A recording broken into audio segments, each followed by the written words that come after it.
Qadri multi speciality हॉस्पिटलमध्ये आता मिळणार बांधकाम कामगार योजनेच्या माध्यमातून मोफत शस्त्रक्रिया, स्त्रीरोग विभाग, सर्जरी विभाग, अस्थिरोग व मेडिसिन विभाग, सर्व शस्त्रक्रिया आणि उपचार मोफत। पत्ता प्लॉट नंबर 10, मजरेवाडी, नई जिंदगी रोड, अथर्व मंगल कार्यालयाजवळ, सोलापूर। मुख्यमंत्री देवेंद्र फडणवीस यांची भेट घेतल्यानंतर भाजप प्रवेश निश्चित केलेल्या माजी आमदार दिलीप माने यांनी शनिवारी आपल्या ब्रह्मदेवदादा माने बँकेच्या सभागृहात उत्तर आणि दक्षिण सोलापूर तालुक्यातील कार्यकर्त्यांची बैठक घेतली। या बैठकीला अविनाश मार्तंडे, संभाजी भडकुंबे, आप्पासाहेब काळे, ॲडव्होकेट इंद्रजित पाटील, बाबासाहेब पाटील, शुभांगी केंगार, श्रीराम पाटील, काशीनाथ माने, नामदेव गवळी, बाळासाहेब सुरवसे, शिवाजी पाटील, उमेश भगत, सुनील जाधव, बालाजी एलगुंडे, गणपत बचुटे, उद्धव बनगर, विलास पाटील, गोवर्धन जगताप, जैनुद्दीन शेख, दिगंबर मेटे, श्रीकांत मुळे, विशाल भोसले, सुखदेव पवार, भारत तांबे, बाळासाहेब पाटील, अंजली क्षीरसागर, तुकाराम चव्हाण, अशोक गुंड, ओंकार शिंदे, काशीनाथ गौडगुंबे, सुनील भोसले, अनिल पाटील यांच्यासह शेकडो कार्यकर्ते उपस्थित होते। प्रारंभी कार्यकर्त्यांनी आपल्या भावना व्यक्त करताना मालक तुम्हीच आमचा पक्ष आहात, तुम्ही जाल तिथे पाठीमागे येऊ असे सांगताना कार्यकर्त्यांच्या इच्छेखातीर तुम्ही काँग्रेसमध्ये प्रवेश केला, पण काँग्रेसने बेईमानी केली, आता त्याच काँग्रेसला पलटी देण्याची वेळ आली आहे। दोन्ही तालुक्यात आपले गड शाबूत आहेत, तुम्ही सहकारातील डॉन आहात, तुमची किंमत मुख्यमंत्री देवेंद्र फडणवीस यांनी ओळखली, त्यांच्या शब्दाचा मान आपण राखला पाहिजे, पण हे सर्व होताना तुम्हाला त्या ठिकाणी सन्मानाची वागणूक मिळावी हीच अपेक्षा आहे। कार्यकर्त्यांच्या भावना ऐकून घेतल्यानंतर दिलीप माने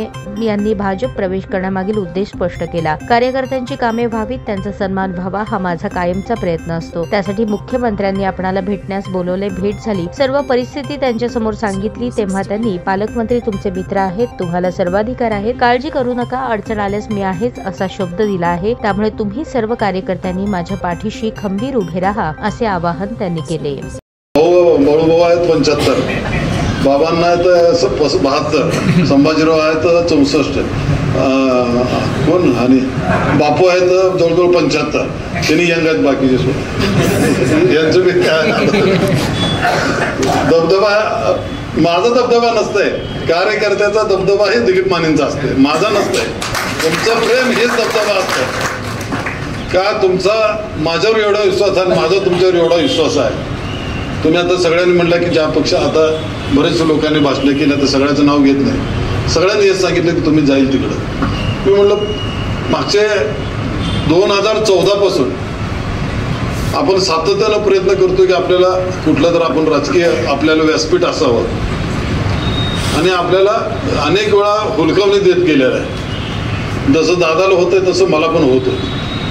आणि ती हुलकावणी देऊन आता आपल्याला हुलकावणी नाही दिली तर आपल्यालाच कसं तर वाटायलंय, सरळ गाडी जाऊ वाटीनं आपल्याला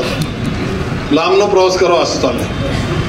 आपण हे सगळं एकंदरीत जिल्ह्याचं राजकारण बघितलं, महाराष्ट्राचं राजकारण बघितलं,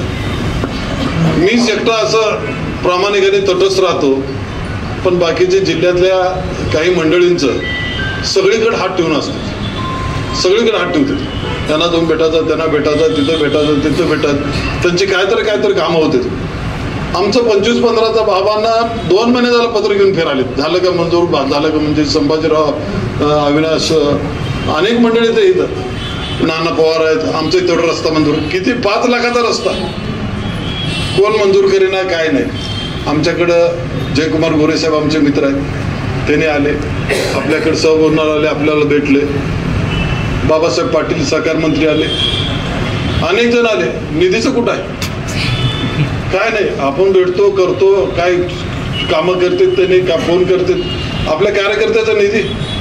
ग्रामपंचायतला निधी लागतंय, तालुक्यातली रस्त्याला निधी लागतंय, समाज मंदिर आहेत, अ वर्गातला आहे, ब वर्गातला आहे, क वर्गातले आहेत, अनेक कामं आहेत ना लोकांसाठी, आपल्याला निवडून यायचं, ग्रामपंचायत निवडणूक आता लागतात, ते पण प्रशासक आहेत, किती वर्ष झालं, पंचायत समिती, जिल्हा परिषद, कुठला तोंड घेऊन आपण समोर जायचं लोकांच्या।